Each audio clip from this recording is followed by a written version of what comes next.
Alright, Clash of Champions, the last 2017 pay-per-view. Done. I did not catch the kickoff show, but I will say I think that the Mojo Rawley Zack Ryder feud was done very well. The breakup was done well. I think Mojo has shown that when he was by himself, and he got to cut some of those like more angry, visceral promos, they're solid promos. It's come a long way from the guy who did the weird like air humping move and had like a big whoopsie for a finish. But we'll begin with the triple threat match for the US title. If they're trying to make Dolph seem like he can win any match at any point in time, I'm okay with that, if that's the narrative they want to push. It's something for him and he's good in the ring.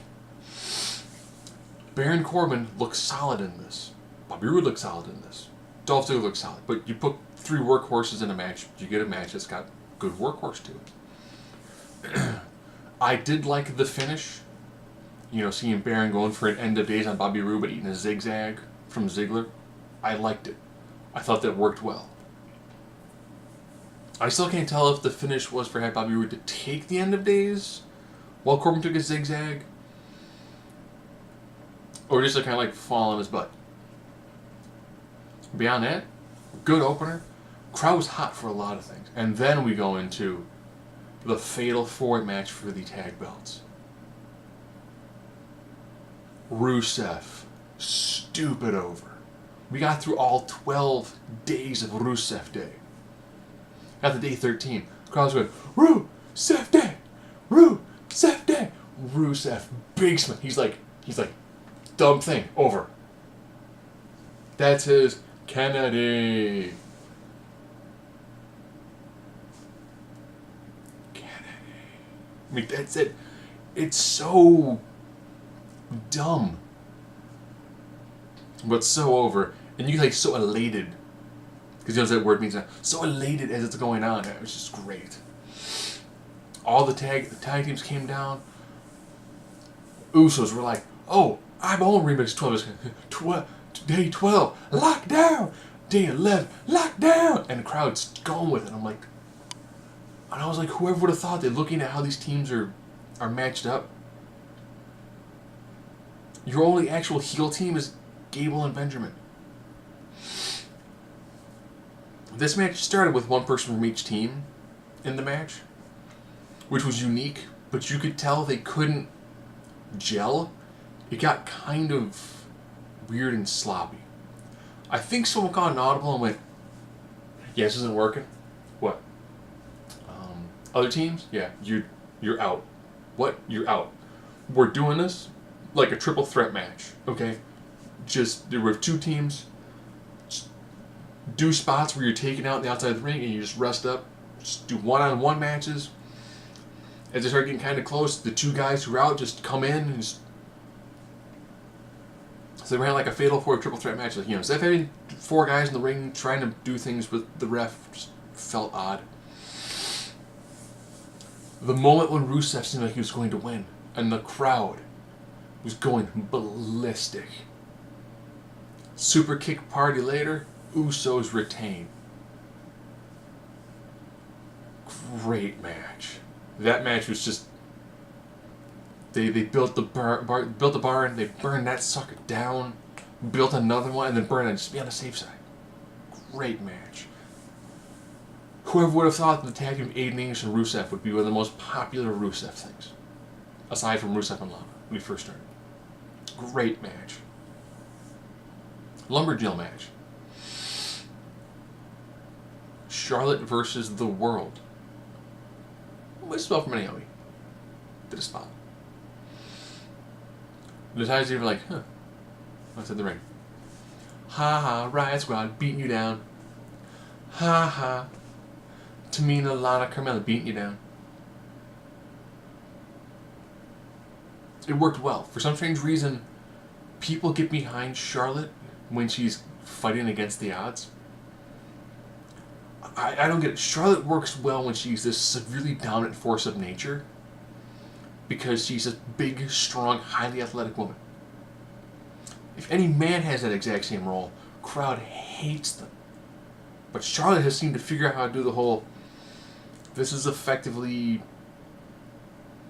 like what, like a 7-on-2 match, and she's cool with it. The fake cash in by Carmella, her getting into the ring and then just getting attacked by everybody. The massive brawl on the outside of the ring, which then cascaded through the ring. With the ending being Charlotte reversing the sharpshooter into a figure 8. Brilliant. Brilliant. Well done match. Well done. It did feel weird to go triple threat match, fatal 4-way match, because you got a lot of things that are going on that are not directly tied to what's going on in the ring. And it felt like you just had those 3, one after another. It just felt odd. Like they had all these multi-person matches taken care of.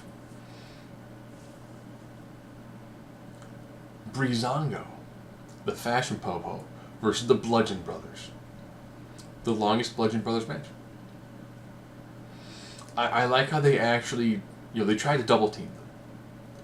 And the Fandango, like he went for an outside the ring, like tornado DDT, like running up like the ring apron to do it, and he got stuffed, and I was like, that move looked amazing. They look like 2 guys who can put on solid matches, and they just hit 2 bulldozers. And I'm digging the look now.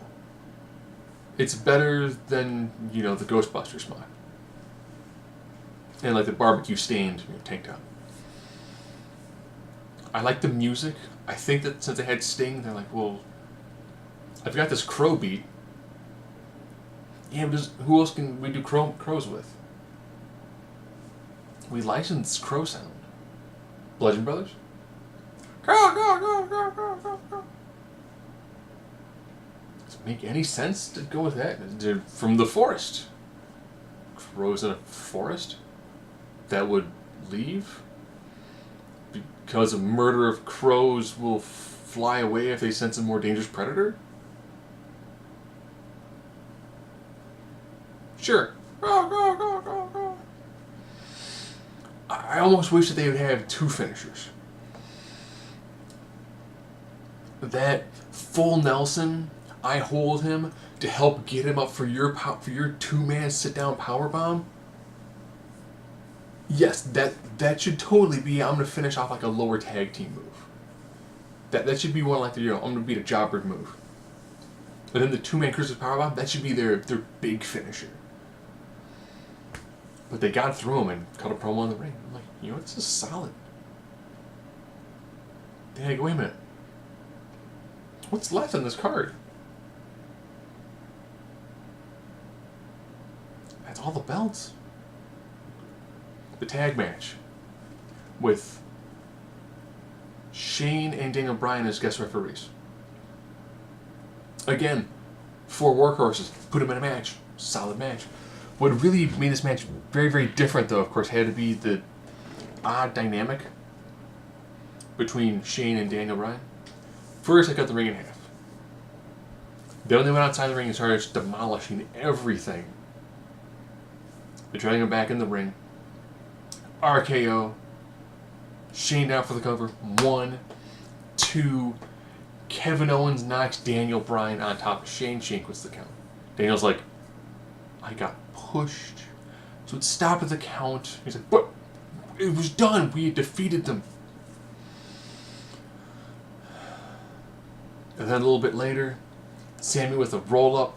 Shane down. 1, 2. Just stops. Daniel and Shane get into it. And I was like, oh, here we go. Here we go. Here we go. Here we go. Another roll up by Sami Zayn. Daniel. Quick count. Match is done. I was like, ooh. Good. They saved their jobs, and it puts a really good story where it's going to be Daniel Bryan versus Shane McMahon, kind of. It makes Shane going from like I know it's best for SmackDown to, no, they offended me. They offended me. I'm going to get back at them for offending me and my brand. And when it was done, seeing Shinsuke and Orton both pissed. Daniel Bryan, like, I couldn't, I can't let them get screwed out of their jobs. I'm screwed out of my job. I cannot let that happen. And they were like, yep, yep, yep. Oh, solid storytelling. Good. It gives them a story going into Royal Rumble. All they gotta do is do enough to hit Royal Rumble, because Royal Rumble into WrestleMania almost writes itself. They've got enough going on. They've got a while for the next pay-per-view. I think they do Fastlane. I think Chambers a Raw pay-per-view because it was SmackDown last year. So good. Jinder Mahal, AJ Styles. AJ, he's a recession ender because he can make $1 look like $1 million. I mean, he gives Jinder his best match. I am getting kind of tired of the Singh Brothers attacking. It's going to cost you the match. Because Orton couldn't figure out how to beat, the Singh Brothers. Even though they did a pretty good job against J&J Security when he was fighting Seth Rollins. Shinsuke Nakamura couldn't take care of the two of them, and Jinder Mahal. AJ Styles could. And I think having him win with a calf crusher, get that tap out victory, absolutely cements the fact that Jinder has no qualms to a rematch. When the match was done, my first thought was, Styles has earned the main event spot at WrestleMania. Not a WrestleMania main event, the main event. He has earned the right to be one of the last guys to come down to that ring at WrestleMania. Period. He has put on some of the best matches of the year, of his career, against some of these guys. His match with Lesnar was amazing. His match with Jinder Mahal, amazing. His matches with John Cena, Roman Reigns, amazing. The only match that was subpar was the feud that he had with Owens. Because I don't think they just didn't gel. And they did some really bizarre storyline elements that detracted from their overall in-ring work. I was thinking, maybe you have Cena win the Royal Rumble. And then Cena takes on AJ Styles at WrestleMania. It's a big match. I'd have that match main event over Lesnar Reigns. And here's why. If you do Lesnar Reigns as the first match of the doubleheader main event, Roman can win. Be the guy who beats Brock Lesnar. And the crowd could be excited for him. And then the next match is AJ Styles versus John Cena. Cena wins, he beats Ric Flair's record. AJ wins. He's beaten the biggest star in the WWE at this time. Roman's like a step below John Cena, but he's beating the biggest star at this time. It's a passing of the torch for Cena to Styles. And then Styles can really become the face of SmackDown. He will be fully 100% cast in stone, cemented as the face of SmackDown Live. There you go. Unless they wanted a unification match, at which point,